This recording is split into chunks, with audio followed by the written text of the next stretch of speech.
Now, I said false opposition. Of course, I don't mean to imply that everyone in it is somehow of bad will, malicious, evil, or whatever. Not at all. Many people are caught up in it by mistake, but that doesn't make it any less of a false opposition. By false opposition, I mean those people and organizations that resist the Vatican II religion in some fashion, but ultimately always recognize the hierarchy from which that religion comes as the legitimate Catholic hierarchy, thereby undercutting all of their resistance. And that's exactly why they can never win, so to speak.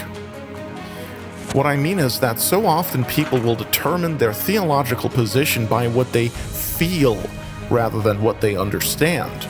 So for instance, they'll say they can't believe that the new Mass is invalid or displeasing to God because they know so many good Catholics who go there and they live holy lives, and there's no way that God would allow them to be so deceived.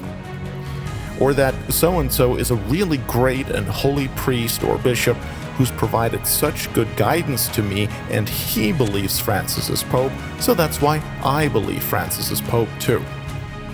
That kind of emotional false reasoning is a recipe for disaster.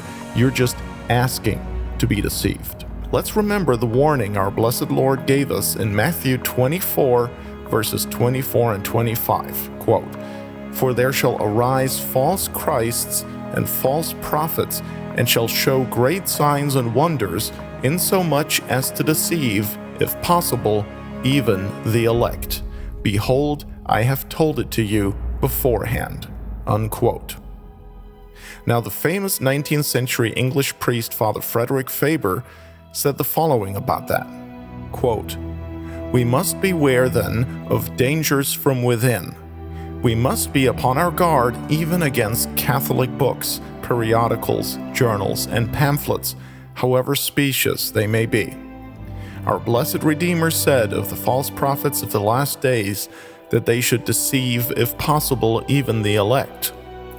Now we must remember that if all the manifestly good men were on one side and all the manifestly bad men on the other, there would be no danger of anyone, least of all the elect, being deceived by lying wonders.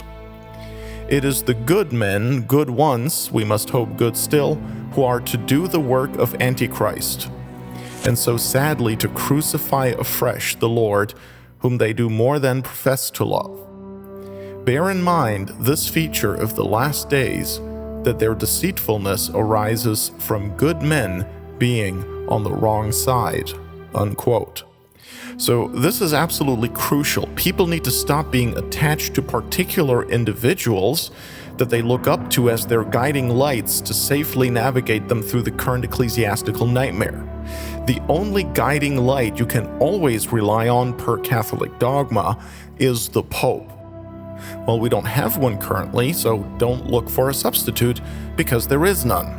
I'm just trying to make known what the Church teaches and has said about these things, because the Church is the ark of salvation and her guidance is safe to follow. Now, at this point, you have to ask yourself, of course, how much more obvious it can get. The month of October was particularly rough with that Amazon Synod and the worship of that disgusting Pachamama statue in the Vatican and all that. But that was just the latest implementation of the Abu Dhabi heresy that was proclaimed in February of this year in the United Arab Emirates, remember? Francis signed a declaration with a Muslim imam that said that God wills the diversity of religions just as he wills there to be a diversity of languages, races, and sexes. That is apostasy. Then in September, Francis told the youth in Mozambique that religious differences are necessary. So that's pretty much the consequence of the Abu Dhabi heresy. If God wills there to be different religions, then differences between religions are necessary. And so if all of that is true, then what's to keep anyone from worshiping the pagan fertility goddess Pachamama in the Vatican, right? And so that's exactly what we saw. So the apostasy is super obvious now. How could it be a deception if it's obvious?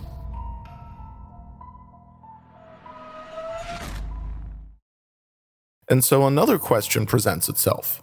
Could it be that the real deception, the ultimate deception, is related to this apostasy something else? Now keep in mind, we're talking here about the devil's last hurrah. It's not going to be your run-of-the-mill kind of deception. It's going to be complex in nature and colossal in terms of magnitude. It'll be huge. It'll sway almost everyone. Now, I don't have any special divinely communicated insights here. I'm not an oracle, but I do have an educated opinion. The ultimate deception here could be not Francis and his henchmen, but precisely those who appear to be offering the antidote to Francis, but are doing so from within the Vatican II Church, the Novus Ordo sect. In other words, I'm talking about people such as the Novus Ordo cardinals and bishops Raymond Burke, Gerhard Ludwig Müller, Robert Serra, Carlo Maria Vigano, Athanasius Schneider, and so forth, quite possibly including Benedict XVI himself. This whole intra-Novus Ordo anti-Francis movement is still developing, and we'll have to see what else happens. But don't consider it out of the question that one day a number of these resistors are going to have a coup inside the Vatican, drag Francis out of his Casa Santa Marta, and bring back Benedict XVI. I'm not saying I believe this will happen, only that we can't rule it out. We've seen a lot of odd things in the last 6 to 7 years in the Vatican, wouldn't you say?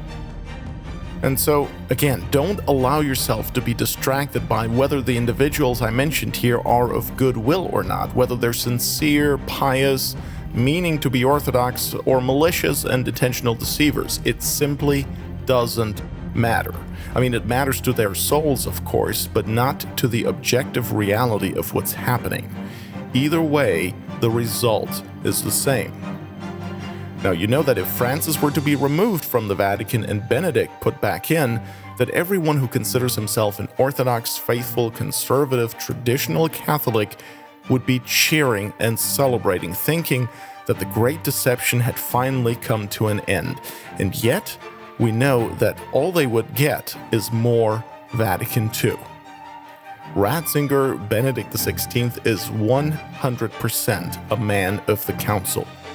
He is a modernist to the core. He just prefers to hide it a bit under pretty vestments and plumes of incense.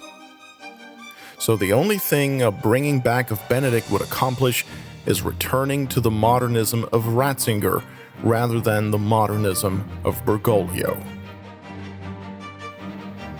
But at this point, so many people are so tired of Francis that they'd welcome all the errors and heresies of Benedict with open arms. And just as a reminder, among the many dogmas and doctrines Benedict denies, we must include papal primacy as defined by Vatican I, original sin as a deprivation of sanctifying grace, the necessity of infant baptism, no salvation outside the Church, the physical resurrection of Christ,